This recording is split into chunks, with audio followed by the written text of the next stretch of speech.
How you doing, Ralph here, Ralfy Customs. Now we've got a review coming up. I'll say that I'm going to attempt to review a Vevor milling machine vise, machine vise, don't have to be a milling machine, which is why I'm framing the old Bridgeport in the background there. They've kindly sent me one to review. Unfortunately, I asked for the wrong size. I'll show you what I mean.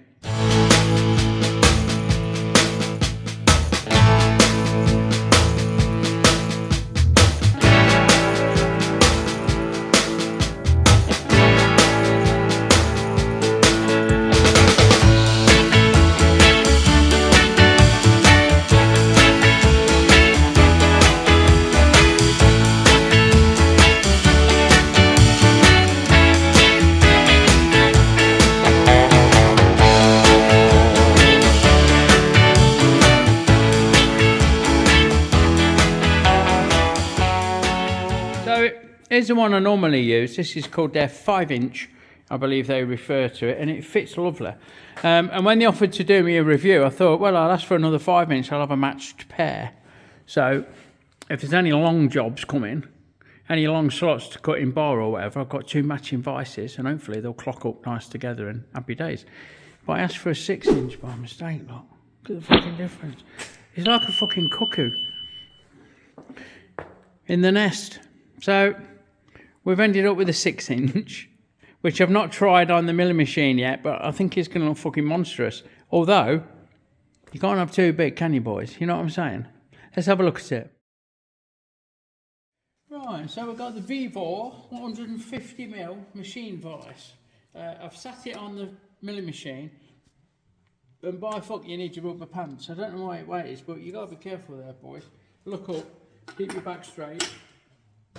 It's a fucking unit. It's heavy, which is good because we want some mass.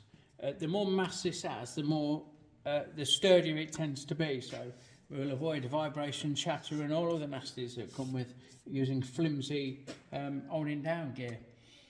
At first glance, you can see it's a copy or a clone, as the trendy kids are saying, of a popular, expensive American-made machine vise by the looks of it. I won't mention the name because I don't know if it'll cause any fucking bother. I don't want to get into a copyright shit.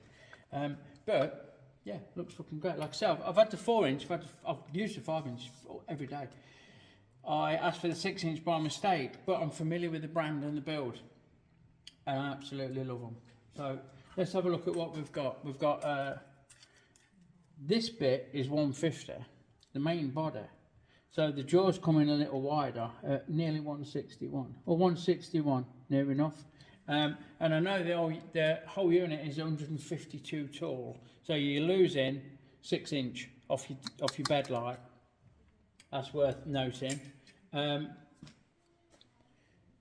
From the centre to the back of the jaw there, you've got about 65mm, roughly, very roughly 65mm. So you need to watch this offset. If you've only got a narrow bed, you don't want this hanging out the back of it, or having to be in this front slot and not being centred to the table. So that's worth looking at. Righto, what we got then? So we've got a sturdy thing. We've got 150mm by, not that it makes any difference, 110mm there, and about 45.5mm there. The jaws open with these spanners, which I really don't like. What I'll end up doing, bear with me, if I keep hold of it and use it regular, I'll get a socket that fits on the winding nut and weld a bit of bar on it, like, to make myself a little jiffy tool for undoing it. But we've not got it clamped down, so we're going to wiggle and wobble. Let's see what it's like to wind out.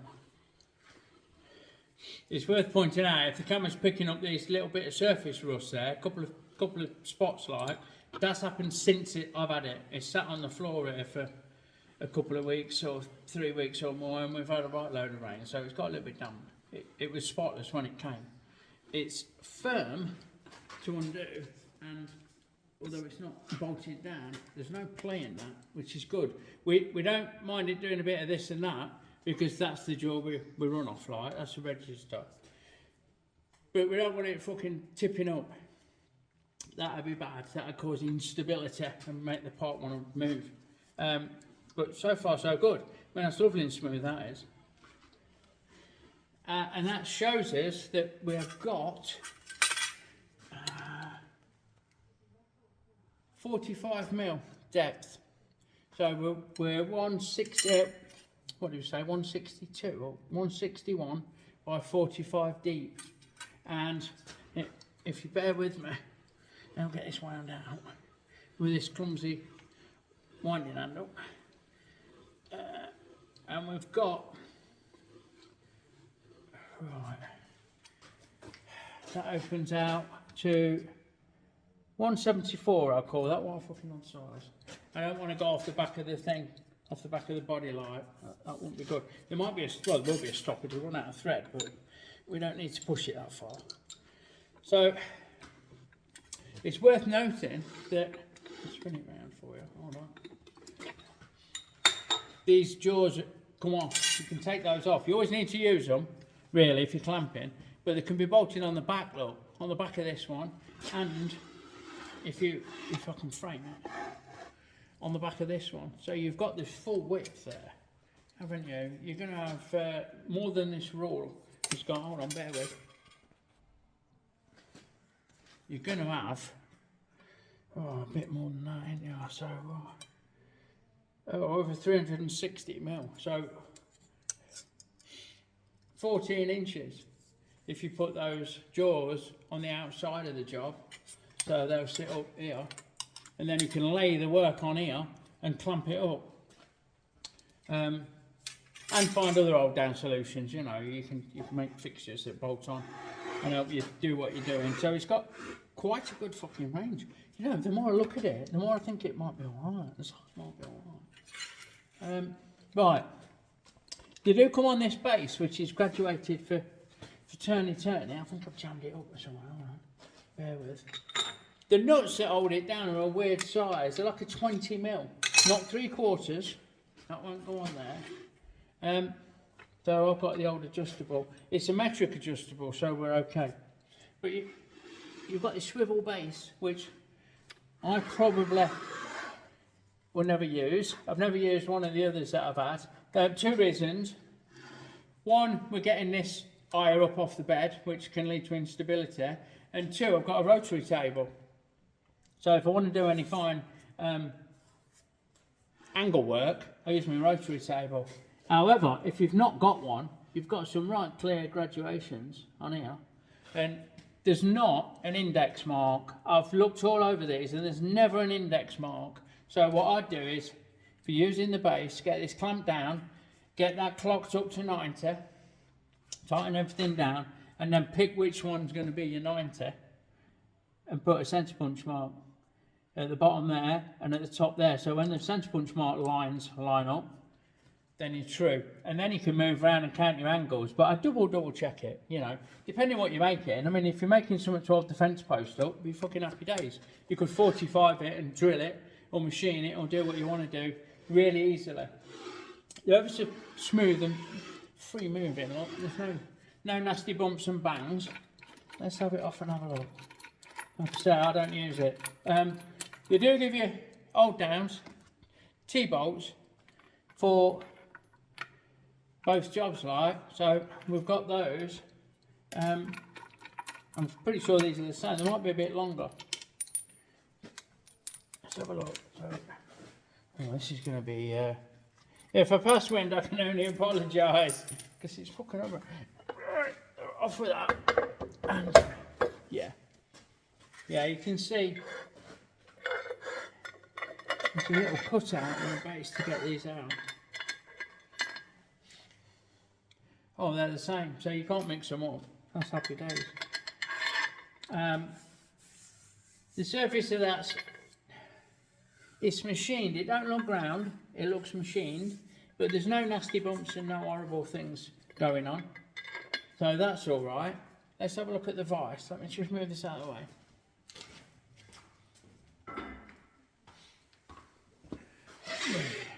This is the bit I'm interested in because I don't use them on the bits. But the jaws are nicely finished. There's no burrs. There's no nothing. Checking for burrs with your fingers because that's safety third, Ralphy. Says here with a burn right between my fingers. TIG tip, that is. TIG tungsten, got me. If you know, you know. We've all done that. Yes, I know, that's why you have gloves. Right, the bottom of this is the same.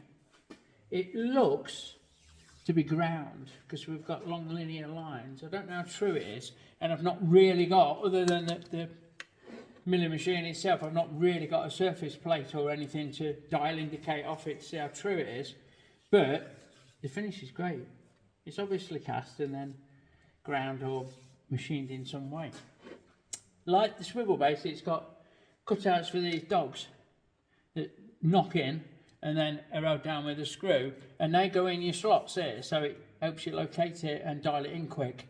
You set it up with these, and then next time you take it off and put it back on again, you're about right, so it makes it easier. Unfortunately, these won't fit my bed. I could machine some down or machine these down so that they fit the bed, but I'll probably not bother using them.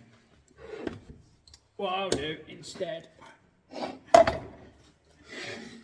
is use the box provided. Did it come with them washers? They should have come with them washers. I don't know if they were off the other bit. And I reckon I can get a nut on. An odd 20mm nut. Yeah, oh, look at that. So what I'll do is use those. I'll get it all set up off camera because you don't need to see me fucking about for half an hour trying to get this square. And then we'll do some dial indicating and see how true this is. Hopefully you can see that needle all right. Let me zoom in a little bit, hold on. Come on, you fucker. There you go. So, you notice these clamp downs that you can't really notice because I was having nothing but trouble with these because the washers were letting go a bit and the whole thing was unstable. So, an hour or so later, we've set it back up again and I'm just showing you that this is 1/100th of a mil out, which is fucking over, there's no wrong with that. Zero end to end, there's just a little bit in the middle, which could be my testing dial light, to be fair. So it's absolutely true there. I want to check this, this, and this, and then we'll see what's what. Right, now we've got it on top of the jaw, again zeroed out. Let's see what that does. It's dropped off, it's undulating slightly.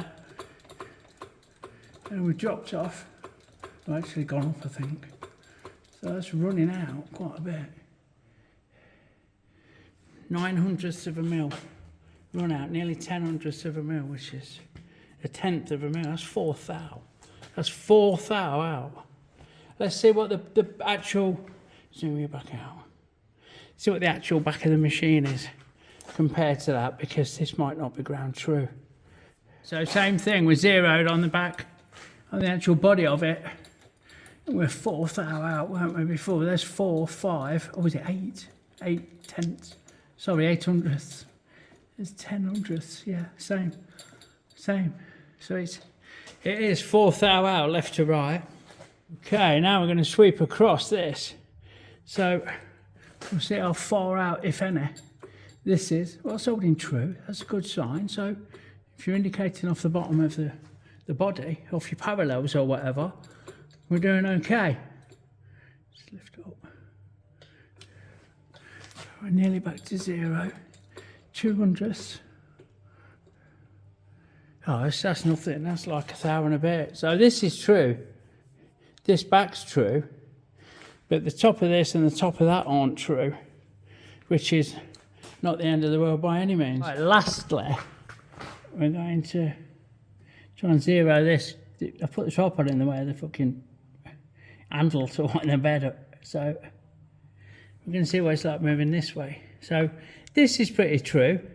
That's true, which are the surfaces that we use all the time. These are a little bit out, but you know, not enough to fall out with it. And this is looking pretty fucking good. It's undulating a bit, but we're sticking around nothing, 1,000 a bit. So, yeah, that's true enough for the work I do. Most certainly true enough for the work I do. If you stick to using this as a register and that as a register, which is what it's all about, really. I rarely go off the top of these for anything crucial. You know, you might line up a marking outline or something, but I always go off parallel because that's the accurate way. That's how I was taught. Right, last test. I've got a bit of stainless bar bollocked up in it. I want to see if this is lifting or doing anything. I'm hoping it pulls down, if anything, which means it'll really bite into that, which is the idea behind the original design of the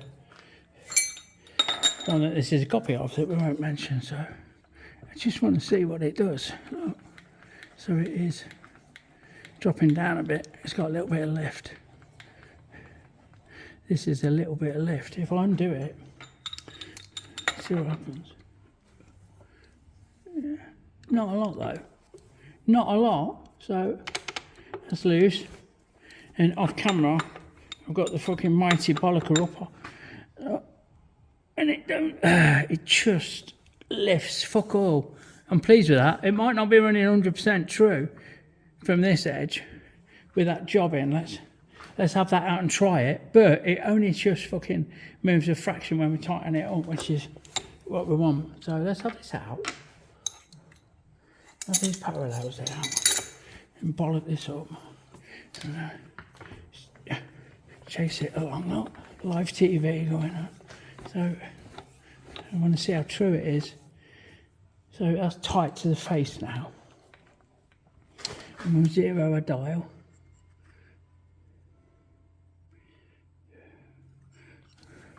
And send it, see what happens. 2, 4, 5, 6 hundredths of a mil. So it's fucking hell, 2th hour if that. It's 2th hour out if that. And it just lifts that little bit that you've seen when I tighten it up. Yeah, I think that's fair. The reason I'm disregarding the incline that you've just seen in the previous clip is that this bit of stock might not be true, and that might be influencing the squareness of it, which is why I want to check it against that face. So that's square, that's pretty fucking good. The bed underneath's fucking good. Everything else is dressing, as far as I'm concerned. So yeah, it's not proving to be hyper accurate along the top of these jaws, or that. But fucking hell, have you seen what they cost? They're like 100 quid, 120 quid. And it is as solid and as robust as you'll ever want. I'm tempted to leave it on because it is a really good bit of kit. We've got a little bit of this, a little bit of that. I'll use it and see how it fares, I think. Apart from anything, it took me fucking hours to get it set up. Because of the old down, issue with these old downs that ain't very good. So use your own old downs. And there's a bolt-on vise straight on your bed like that. For the money, fucking hell, I use it all day long. All day long. The only other thing with it for me is the size. It's a bit bigger than I'm used to, and that's not always a treat. Right, the proof of the pudding, as they say, is in the eating. So I'm going to do one of the jobs that I typically do, which is machining a flat on a bit of round up, cutting a slot or something similar.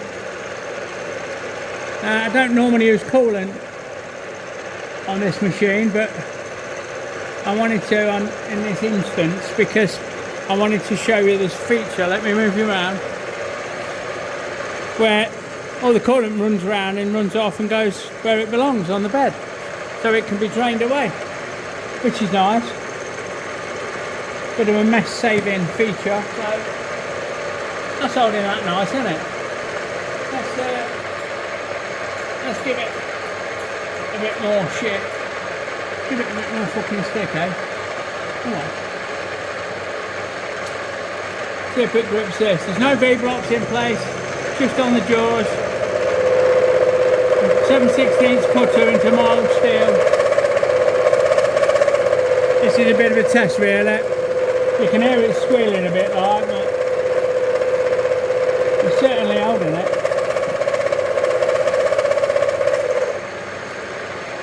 Okay. take a side cut, see how it fares with that.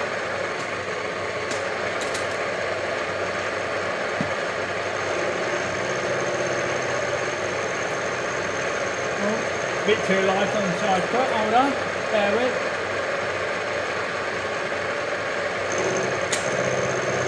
There we go. So yeah, you can see it's holding that bit of stock sound while we're trimming it up.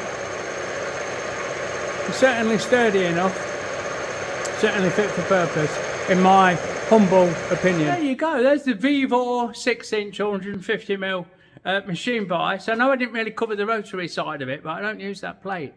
And I've no reason to doubt that the quality won't be there. You know, if you've not got a rotary table or you're just doing something quick and dirty, then fucking fill your boots with that. Great for drilling holes and cutting angles and all the rest of it.